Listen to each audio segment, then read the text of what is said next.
مسجد کی پہلی صف میں اگر کوئی غریب بیٹھتا ہے تو اسے اٹھانے کی جرت کسی بادشاہ کی نہیں ہوتی۔ یہی تو اسلام کی خوبصورتی ہے۔ ماں کے بغیر تو گھر میں رکھی ہوئی چیز نہیں ملتی اور تم سکون ڈھونڈ رہے ہو۔ بھوک بچوں پہ جھپٹتی ہے درندوں کی طرح، تھک بھی جاتا ہوں تو آرام سے خوف آتا ہے۔ غلط اوزاروں کے ساتھ محنت کرنے کا کوئی نتیجہ نہیں نکلتا۔ طلاق دیتی زبانوں کو کیا پتا جہیز کتنی مشکل سے بنتا ہے۔ لوگ کیا کہیں گے، یہ ایسی گھٹیا سوچ ہے جو اللہ کا ڈر نکال کے لوگوں کا خوف ذہن پہ غالب کر دیتی ہے۔ علم اپنی غلطی مانتا ہے، جہالت نہیں۔ بعض اوقات ہم اپنی انا کی وجہ سے ایک دوسرے سے روٹھے رہتے ہیں، جبکہ ہمارے اندر کا انسان صلح چاہتا ہے۔ تم پنجرے میں کیوں بند ہو؟ کیونکہ میں بولتا ہوں۔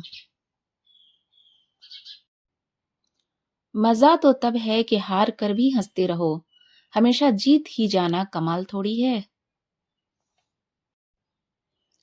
کسی کا سکون چھین لینے کا کفارہ عبادت کر کے ادا نہیں کیا جا سکتا۔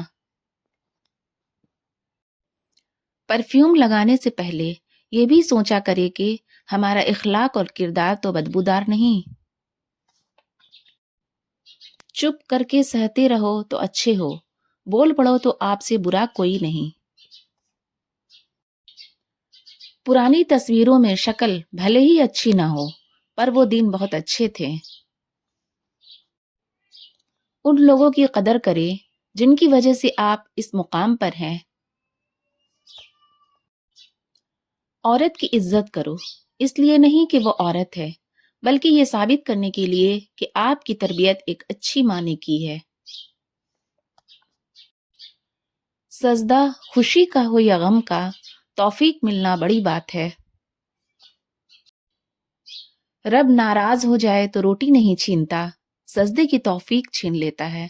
یا اللہ ہم سب سے راضی ہو جا۔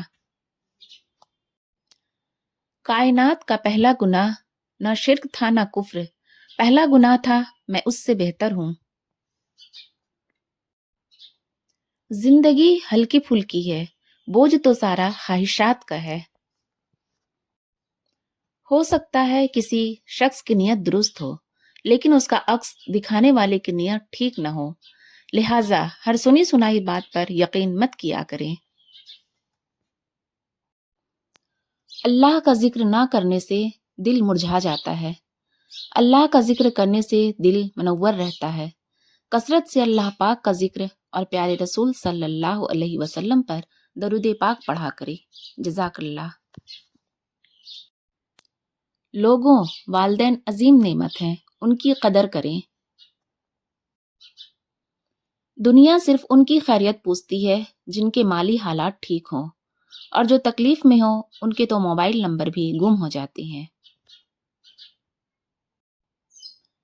کچھ ہنستے مسکراتے لوگ کمروں کے خاموش کونوں میں اپنی بے بسی کو جی رہے ہیں۔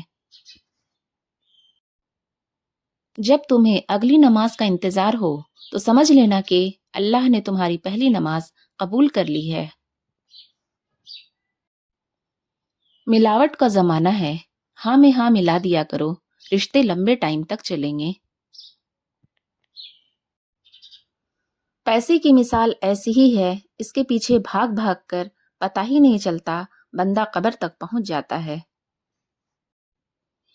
دوسروں سے متعلق اپنی زبانوں کو سی ڈالو، کیونکہ بدگمانیاں بالکل ایک پھٹے کپڑے کی طرح ہے، جتنا بھی سی لو کپڑا پھر بھی پھٹا ہی رہے گا۔ آنکھوں میں آنسو آئے تو خود ہی پوچھ لینا، کوئی اور پوچھے گا تو سودا کرے گا۔ ہمیشہ سچ بولیں، اگر نقصان ہوا بھی تو صرف دنیا میں ہوگا، آخرت میں اجر ہی ملے گا۔ ہمیں ایک عرصے تک کتابیں پڑھائی اور رٹائی جاتی ہیں، لیکن حقیقی زندگی کا ایک ورق بھی ان کتابوں میں درج نہیں۔ اپنے رویے اتنے برے نہ رکھیں کہ دوسروں کے لگائے ہوئے اسٹیٹس آپ کو اپنے لیے لگے۔ لگی جو چوٹ تو پہرو خیال آتا رہا، کہاں گئے میرا صدقہ اتارنے والے۔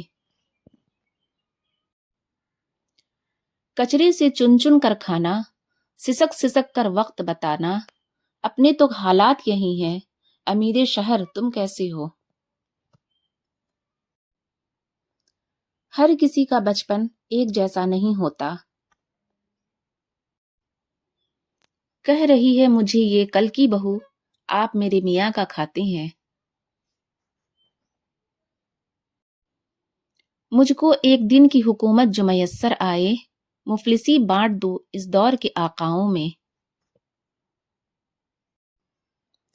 اللہ تعالیٰ کو زبان اور دل کا سخت ہونا پسند نہیں، اسی لیے اللہ نے ان دونوں کو بغیر ہڈی کے بنایا ہے۔ گفتگو سے سمجھ بوجھ میں اضافہ ہوتا ہے، لیکن تنہائی وہ مدرسہ ہے جہاں عظیم ذہن جنم لیتے ہیں۔ کسی کا حق کھا کر انسان دنیا میں تو خوش رہ سکتا ہے، لیکن روز محشر وہی اس کے گلے کا توک ہوگا۔ ماں کی آواز۔ ریسرچ کے مطابق اپنی ماں کی آواز سننا ذہنی دباؤ اور ٹینشن کو کم کر سکتا ہے، چاہے وہ ٹیلی فون پر ہی کیوں نہ ہو۔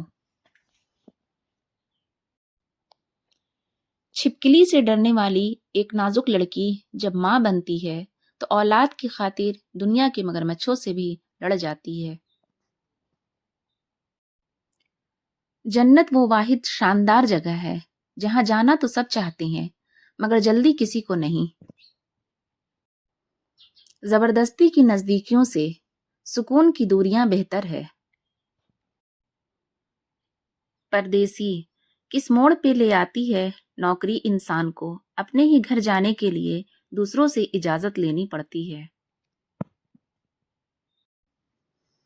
جب نیت کچھ اور ہو اور عمل کچھ اور ہو تو پھر قسمت کبھی نہیں بدلتی۔